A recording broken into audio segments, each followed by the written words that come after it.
In the fall of 1995, our family moved into an old house in a quiet suburban town in Pennsylvania. The house was hundreds of years old, with classic architecture, spacious rooms, high ceilings, and wooden floors that creaked with every step. Although a bit old, it had a peaceful exterior and a large garden that our daughter, Lily, name changed, loved. My husband, James, name changed, and I, Eleanor, name changed, were both excited about this new life. When we first viewed the house, we noticed an antique piano placed in the large living room on the ground floor. It was an old upright piano. Its polished wood faded with time. The keys slightly yellowed. It looked like it had been with this house for a very long time. We decided to keep it as a decorative piece, even though no one in the family knew how to play. The first few nights in the new house passed quietly, with only the familiar creaking of the old floors for company. But then, in the middle of the night, perhaps around 2 a.m., when everything was completely still, I was awakened by a sound. It was music, piano music. I lay in bed, listening. The music drifted up from downstairs. From the living room, it was a slow, emotional piece, but it carried a deep, haunting sadness. Each note seemed to hold sorrow and loneliness. It didn't sound like someone practicing, but like a piece of music played naturally, full of feeling. I nudged James awake, whispering, "Honey, do you hear that?" James, being a practical person, frowned and listened, then said, his voice heavy with sleep, "Hear what? Must be just the wind. Or noises from an old house." "No, it's not just strange noises," I insisted, my voice slightly trembling. "It's the piano." "Who's playing the piano downstairs?" James also heard the music clearly.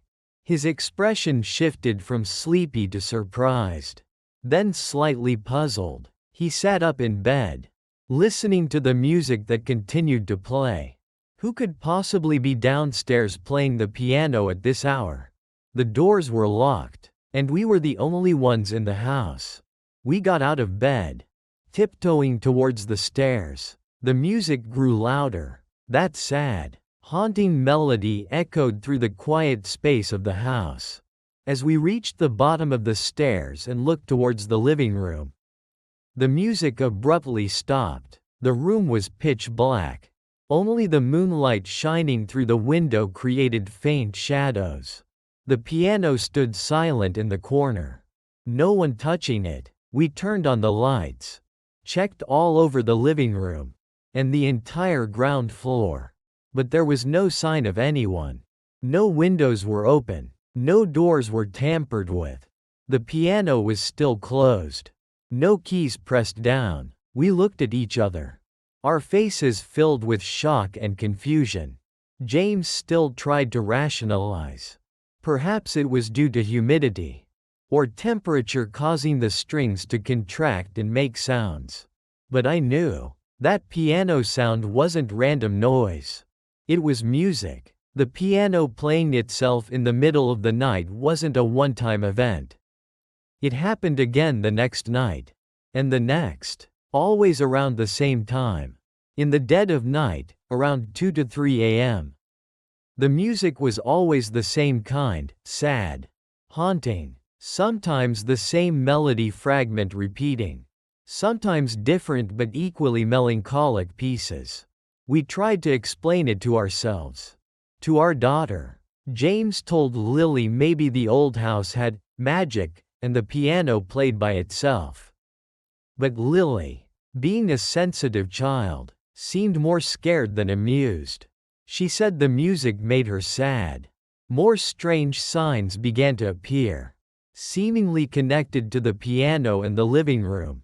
The temperature in the living room at night would suddenly drop compared to other rooms in the house, even though the heater was working normally. A faint scent, like old perfume or dried flowers, sometimes wafted through the air when the music was playing or just after. The feeling of someone watching us from the living room began to haunt us. Especially in the evening, we tried to record the piano playing to get proof. But all efforts failed. Placing a recorder in the living room only captured static during the time the music played, or recorded unrelated house noises, adding to our frustration and doubt. Tension weighed heavily on the family. James became irritable from lack of sleep and helplessness. I became more and more worried, especially for Lily. The child started to be afraid to be home alone in the evening. Small arguments began to break out between us about whether we should move. But we had just settled in here. One night, when the piano started playing again, James and I decided not to go down. We stood at the end of the hallway upstairs, looking down into the dark living room. The piano music echoed clearly. And in that moment, I caught a glimpse of a shadow. Standing by the large front window in the living room, facing outside, was a figure, a woman, a silhouette, perhaps slightly translucent. She stood there, motionless, looking out the window while the piano played. When the music ended, the shadow also vanished. Seeing the shadow of the woman by the window sent shivers down my spine. It confirmed that it wasn't just the piano, but the presence of some entity in this house. James, after I told him, was initially still skeptical, suggesting it was just an illusion created by the darkness and stress. To get concrete proof, James decided to do something we had put off: set up a hidden camera. He had an old camcorder, the kind from the 90s, and placed it discreetly on a bookshelf in the living room, aimed directly towards the piano and the window. His initial intention was to see if an animal was tampering with the piano or if there was a mechanical issue. But deep down, we both hoped, and feared, to capture something supernatural. The first night filming, everything was as usual. The piano music started at 2:17 a.m. We waited anxiously until morning to review the tape. As we watched the footage, a feeling of dread enveloped us. The video showed the dark living room, with only faint light from the window. Exactly at 2:17 a.m., the piano music began, and on the screen, we saw it. The keys of the piano automatically pressed down, as if invisible fingers were playing them. No one was sitting on the piano bench. Nothing was near the piano. The piano was playing itself. But what was more terrifying was the image at the window. Throughout the piece, standing in that spot, looking outwards, was the figure of the woman I had seen. This time, under the dim light of the screen, she looked a little clearer. A tall, thin figure, with long hair hanging down, wearing a long, dark dress. She stood still there, not turning around, just looking out, while the piano music played. The footage ended when the music stopped and the figure faded into the darkness. We watched the tape over and over, not believing our eyes. It was undeniable proof. This house was haunted, and the entity was a woman, connected to the piano and that window. True fear washed over us. No longer just doubt or paranoia. Having clear evidence dispelled all doubt. But it amplified our fear and our determination. We knew we were dealing with a trapped spirit, and wanted to understand why she was here, why she played that sad music. James and I began to research the house's history more intensely. We rummaged through old property deeds, visited the local library, talked to the oldest residents of the town, though they seemed hesitant to talk about old houses. We looked for information about former owners, deaths, tragedies that had occurred in this house. And then, we found the story of Evelyn, name changed, a woman who had lived in this house around the 1930s to 1940s. She was a beautiful, talented woman, a promising pianist. She fell in love with a man, but the relationship ended tragically. The exact reason unclear. Perhaps her lover died or betrayed her suddenly. Evelyn was completely heartbroken. People said she buried herself in her music, playing sad tunes, and spent much time sitting by the living room window, looking out, as if waiting for someone. Finally, one night, Evelyn ended her own life right in this house. In the living room, not far from her piano. Her death was full of sorrow and despair. This story perfectly matched what we were experiencing.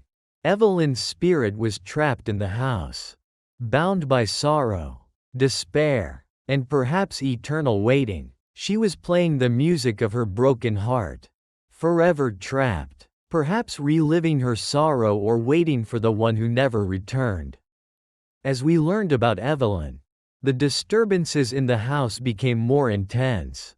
The piano music was no longer just sad, sometimes it included jarring, dissonant notes, like someone violently hitting the keys in extreme anger or despair. The weeping sound was heard more clearly, no longer an echo but as if very close by. The feeling of being watched became heavy, as if someone was constantly staring at us. Knowing Evelyn's tragic story was like touching an old wound, making her spirit unstable and aggressive. Her shadow was no longer just standing still at the window. We started seeing her move, gliding through the living room, moving around the piano. Sometimes, we caught a glimpse of her translucent figure sitting on the piano bench, her invisible fingers hovering over the keys. The music coming from the piano became horrifying. It was no longer music, but a chaotic jumble of sounds.